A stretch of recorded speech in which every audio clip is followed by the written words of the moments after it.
Break के बाद आपका एक बार फिर स्वागत है हमारे इस खास कार्यक्रम दिल की बात में। और आज हम दिल की बात कर रहे हैं बीजेपी नेता सुधांशु मित्तल जी के साथ। तो मित्तल जी, ब्रेक पर जाने से पहले आपने कहा कि भाई जिन चीज़ों पर सरकार का फोकस है या जो डेवलपमेंट से जुड़े मुद्दे हैं उन पर बात कम हो रही है, और जो डेवलपमेंट से भटकाने वाली बातें हैं उन पर बात ज़्यादा हो रही है, उन्हें ज़्यादा उछाला जा रहा है। लेकिन सवाल ये है कि जो भटकाने वाले जो तत्व हैं वो तो खुद आपकी पार्टी के अंदर के हैं या संघ परिवार के हैं? नहीं, देखिए, पहले सरकार और संघ परिवार दोनों में अंतर है, ये तो आप मानेंगे? जी बिल्कुल मानेंगे। ठीक है, संघ परिवार का अपना एक क्षेत्र है कार्य का, जो क्षेत्र है कार्य का करे वो कर चलिए, रहे हैं। संघ परिवार को छोड़ भी दे तो जो पार्टी के अंदर पार्टी के अंदर एक व्यक्ति ने कहा और उसको नहीं, एक व्यक्ति नहीं है, दो व्यक्ति हो गए, तीन। सुनिए, दो हुए। निरंजना जी ने जो कहा उसकी माफी सार्वजनिक तौर पे उनसे मनवाई गई। साक्षी महाराज ने जो कहा उसकी साक्षी महाराज की माफी मंगवाई गई। एक और बयान आया, लेकिन वो बयान ऐसा नहीं जिसपे इतनी चर्चा होनी चाहिए थी, और उसमें गलत कि मैंने कहा ना, मैं उस बयान से इत्तेफाक नहीं करता, लेकिन उसमें उत्तेजना फैलाने वाली कोई चीज नहीं थी, कोई गलत चीज नहीं थी, छोड़ दीजिए वो। उसके अलावा पूरी पार्टी क्या बात कर रही है? विकास, सुशासन, एक के बाद एक राज्य में हम लोग जा रहे हैं, एक के बाद पूरे देश में फैली हुई है पार्टी, और वहां पे सुशासन की कल्पना को लेकर लोगों के बीच में हम घुसे हुए हैं। मुझे लगता है ये ज्यादा महत्वपूर्ण है। जी बिल्कुल ज़्यादा महत्वपूर्ण है। और मुझे याद है जब मोदी जी प्रधानमंत्री बने थे तब उन्होंने कहा था कि 10 साल शांति के लिए चाहिए, 10 साल विकास के लिए चाहिए, और इतना ज़रूरी है। फिर सवाल ये उठते हैं या लोग ये सोचते हैं कि अगर प्रधानमंत्री 10 साल शांति की बात कर रहे हैं और ये बात कहते हैं कि भाई आपस में घृणा फैलाने वाली चीज़ें नहीं होनी चाहिए, तो उसके बाद फिर क्यों ऐसी बातें उभर के सामने आ रही? कहीं ना कहीं इसका डेवलपमेंट पे असर पड़ेगा। आपको लगता नहीं है कि सारा मूल्यांकन सरकार का करना चाहिए, कि सरकार की नीयत और नीति दोनों में कोई खोट तो नहीं है, या जिस नीति के तहत या जिस नीयत के बयानी करते हुए सरकार आई थी, क्या उस तरह वो काम कर रही है, नहीं कर रही है? मुझे लगता है कि अगर हम लोग अपना दृष्टिकोण और अपने सारे ध्यान इस चीज पे केंद्रित करें तो शायद जिन चीजों को हम तवज्जो दे रहे हैं उनकी तवज्जो देने की कोई जरूरत ही नहीं पड़ेगी। नहीं, बहुत सही बात आपने कही। लेकिन सरकार ने जो वादे किए थे सत्ता में आने से पहले मोदी जी ने, और जो दावे किए गए थे, उनमें से कई दावे वादे जो हैं वो अपने मंजिल के आखिरी पड़ाव तक के हैं, नज़दीक तक नहीं पहुंचे हैं। मसलन काला धन है, एक बड़ा मुद्दा है। कहा गया था भाई ले आएंगे 100 दिन के अंदर। ये 100 दिन के अंदर काला धन ले आएंगे, किसने कहा था? मैं भी मतलब ये दुष्प्रचार को मैं बहुत दिनों से सुन रहा हूं, आपके माध्यम से जानना चाहता हूं किसने कहा था। आपको शायद पता नहीं होगा, एक राष्ट्रीय चैनल पे मैंने कांग्रेस के अधिकृत प्रवक्ता को चुनौती दी कि मोदी जी ने अगर ये कहा है, आप क्लिप दिखा दीजिए, मैं राजनीति छोड़ दूंगा, नहीं तो आपको चुनौती देता हूं कि आप जब ये कह रहे हैं तो आप राजनीति छोड़ दीजिएगा। मैंने तो आज तक देखा नहीं, मैं आपको बतलाता हूं, क्योंकि मैंने बहुत उन्होंने क्या कहा?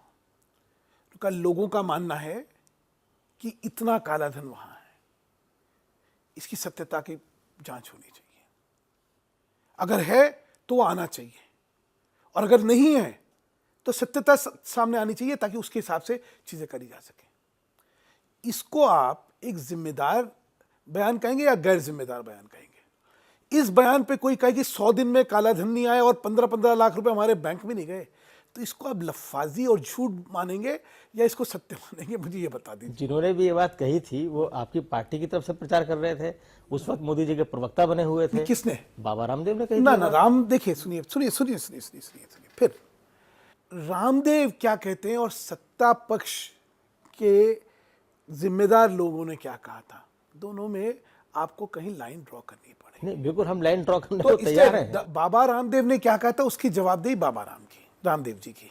मोदी जी ने क्या कहा था, उसकी जवाबदेही भाजपा की और इस सरकार की है। और क्या कहा था वो मैंने आपको बता दिया। जी नहीं, वो बात आपकी बिल्कुल सही है और बहुत बारीकी से आपने उसका विश्लेषण किया, लाइन बताई। मैंने भी बहुत साफ गोई के साथ ये बात कही कि चूंकि उस वक्त प्रवक्ता बने हुए थे मोदी जी। नहीं, देखिए, उस समय मोदी जी के प्रवक्ता बने हुए थे। मोदी जी के प्रवक्ता वो बनेंगे जिसको मोदी जी ने कहा हो।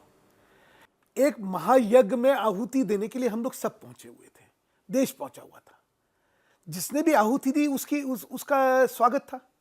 लेकिन हर आहुतिकार जो है वो सत्ता का स्वामित्व उसको मिल जाएगा, ये तो नहीं हो सकता। मतलब बाबा रामदेव जी का कोई इसमें रामदेव जी की स्वामित्व नहीं है, बिल्कुल नहीं है, उनकी अपनी सोच थी। तो जो उन्होंने आहुति दी मोदी जी के यज्ञ में, मोदी जी के लिए नहीं दी, उस समय देश की देश के परिस्थिति लिए। में, उस समय देश की परिस्थिति में एक परिवर्तन की जरूरत थी। कुशासन की पराकाष्ठा, भ्रष्टाचार की पराकाष्ठा और लोगों के, जिसको कहते हैं मोरल, उससे ज्यादा नीचे कभी थे ही नहीं।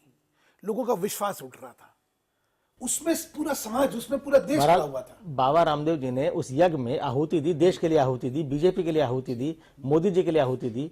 तो उस आहुति का जो कर्ज है मोदी जी ने उन्हें Z+ सुरक्षा देकर चुका दिया। नहीं, अब देखिए, अब आप सुरक्षा को अगर उससे जोड़ते हैं तो ये शायद आप अन्याय कर रहे हैं चलिए, हो सकता है। ना, क्योंकि सुरक्षा जो जब दी जाती है तो उसका एक मूल्यांकन होता है कि क्या इस व्यक्ति को खतरा है या नहीं है। तो उन्हें किस बात से खतरा है? अब ये तो जांच एजेंसियां हैं जो हैं, ये सुरक्षा एजेंसियां, एक RTI लगानी चाहिए, उनसे पता लग जाएगा कि कहां से उनके थ्रेट आए थे या क्या नहीं आए थे। इस देखिए, मैं कह रहा हूं, हमें क्या तय करना है? हमें तय करना है कि हमें बड़े पर्दे पे चीजों को देखना है या छोटी छोटी चीजों से बड़े पर्दे का जो चलचित्र चल रहा है उसको भुला देना है। अब हो क्या रहा है कि aberrations are becoming the statement of rules. नहीं, ये ठीक नहीं है। कोई भी व्यवस्था जब होती है, तो मैंने जैसे कहा, मोनोलिथिक सिस्टम में नहीं है, तो इतनी चीजें एक साथ साथ होती रहती हैं। आपको देखना पड़ेगा कि ऑर्डर क्या है, रूल क्या है, जो सामान्य चीज क्या है, उस पर चर्चा होनी चाहिए। उसमें कहीं एब्रेशन आ रहा है तो उस एब्रेशन को हम कहें नहीं, ये तो ऑर्डर है, ये तो रूल है। ये ऐसा नहीं होता है, ये थोड़ी सरकार कर रही है। इसलिए बड़ी चलचित्र देखिए, बड़ी चित्रण देखिए कि बड़े पर्दे पे क्या चल रहा है। उसमें अगर चर्चा करेंगे, उसमें देश विचार करेगा, और हमारी अगर कहीं गलती है तो अगर हमें सामने करवाया जाएगा तो ज्यादा अच्छा रहेगा। चलिए, जो गलती होगी वो तो जनता देखेगी। अब तो जनता ने 5 साल के लिए आपको मैंडेट दिया है। नहीं, लेकिन जनता को, किसी भी सरकार को, उसके कार्यकाल के दौरान जी। अगर कहीं उसकी अपेक्षाओं के अनुरूप नहीं काम हो रहा है तो कहना चाहिए।